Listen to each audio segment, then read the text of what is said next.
Lah ini kan ibadah haji sudah lewat. Anies terlihat sibuk sendiri, jalan ke sana, jalan ke sini. Kesimpulan logisnya adalah Anies nggak berani ngomong apa-apa soal JIS.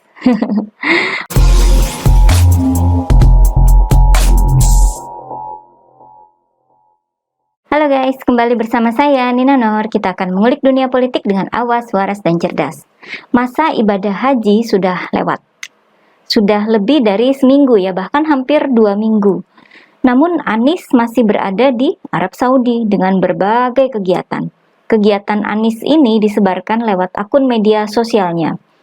Misalnya ini yang tanggal 3 Juli ya. Hingga terakhir kemarin itu ya tanggal 10 Juli. Itu hanya salah 2 di antara beberapa ya.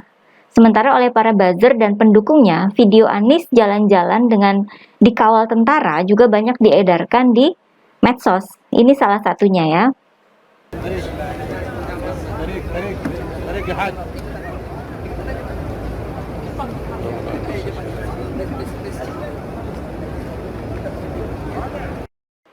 Ini lucu sih, lucu ya.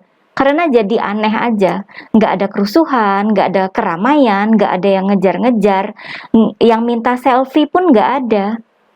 Jatuhnya jadi lebay ya. Saya malah curiga kalau ini merupakan permintaan Anies sendiri. Di Arab Saudi itu kan menurut postingan Anies sendiri ya, dia ketemu dengan berbagai pejabat atau petinggi di sana. Bisa saja kan dia minta pengawalan semacam itu. Yang ditemui Anies pun menyediakannya untuk menghormati tamunya. Dan ini dilakukan pasca selesainya kegiatan ibadah haji ya. Ketika suasana di sana sudah nggak rame lagi, bau-bau pencitraan pun tercium sampai sini ya. Nah, mengapa Anies betah banget di Arab Saudi? Padahal kan dia mau nyapres di Indonesia.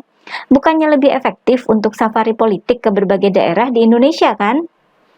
Nggak semua orang Indonesia punya akun medsos ya. Mengapa Anies kayak Bang Thoyib yang satu itu, yang katanya mau umroh terus berkepanjangan sampai bertahun-tahun? Jawaban yang paling logis adalah karena Anies sedang menghindar dari bau bangkai JIS yang makin kesini makin menyeruak, terungkap dan aromanya makin busuk.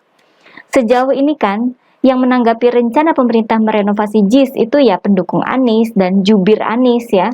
Oke lah, ketika Anies masih menyelesaikan ibadah haji, Anies punya alasan untuk tidak mengurusi soal lain. Lah ini kan ibadah haji sudah lewat. Anies terlihat sibuk sendiri, jalan ke sana, jalan ke sini. Kesimpulan logisnya adalah Anies nggak berani ngomong apa-apa soal JIS. Mau ngomong apa lagi coba?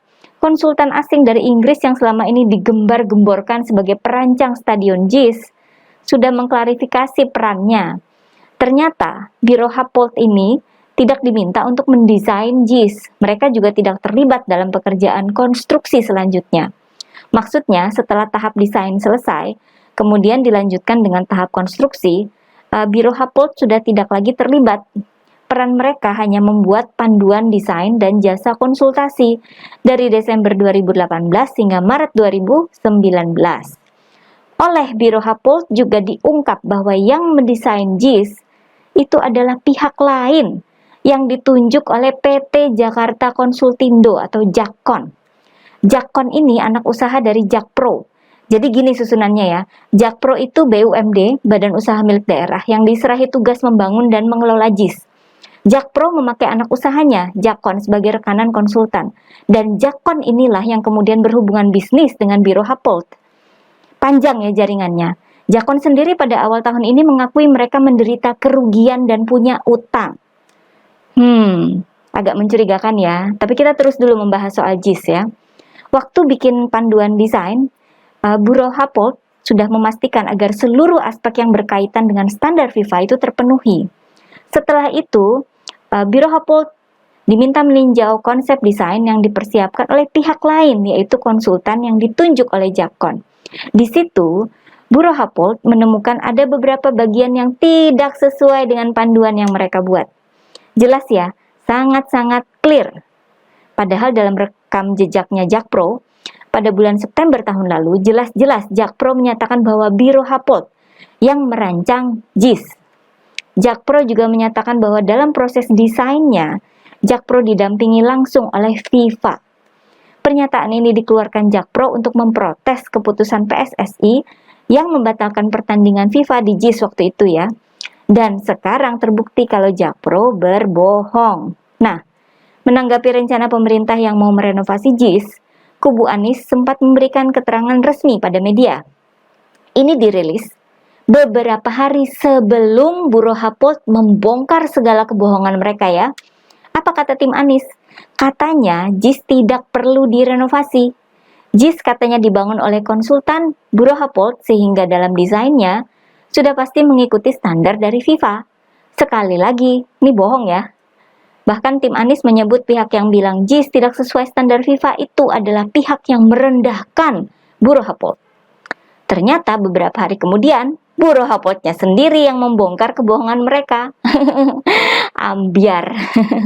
Nah, seiring dengan terbongkarnya berbagai kebohongan dalam pembangunan JIS, wajar jika bermunculan permintaan agar pembangunan JIS ini segera diaudit secara keseluruhan. Misalnya dari fraksi PDIP DPRD DKI Jakarta. Bukan hanya audit, PDIP meminta pembentukan pansus jika dipandang perlu. Permintaan audit dan pembentukan pansus juga disuarakan oleh partai PSI. Audit dan pansus ini masuk akal sekali ya, karena berlawanan dengan apa yang telah digembar-gemborkan oleh Jakpro. Anies sendiri selalu menyebutnya sebagai mahakarya, sampai menyindir terhadap mereka yang disebut pesimis soal pembangunan JIS. Selama dipimpin Anies, Pemprov DKI kerap melakukan kelebihan bayar. Nah, apakah Jakpro sudah membayar Jakon dengan standar Bureau Happold? Seakan Bureau Happold yang merancang JIS? Atau ongkosnya itu sudah benar? Bagaimana sampai stadion yang dibangun dengan dana 5 triliun rupiah ternyata tidak sesuai dengan panduan desain, tidak sesuai dengan standar FIFA, dengan parkir dan akses yang sangat terbatas, bahkan akses pemain pun terlalu sempit buat dimasuki bis ukuran besar. Siapa yang tanggung jawab? Siapa yang meng-ACC? Siapa yang mengiyakan bahwa JIS sudah standar FIFA, padahal masih banyak kekurangan? Siapa yang merancang pagar tribun yang ambruk itu?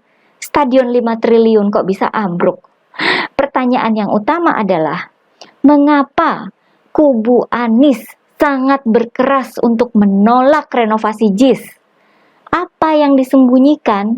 Kan gitu ya, kalau ada yang ngotot, nggak mau proyeknya diubah, nggak mau diutak-atik, itu justru bikin kita makin curiga. Jangan-jangan memang ada yang disembunyikan. Ayo Bapak Ibu dari Kejaksaan Agung atau KPK, jangan ragu buat membuka dan mengulik tirai gelap yang selama ini ditutupi dengan gemerlapnya puja-puji terhadap JIS.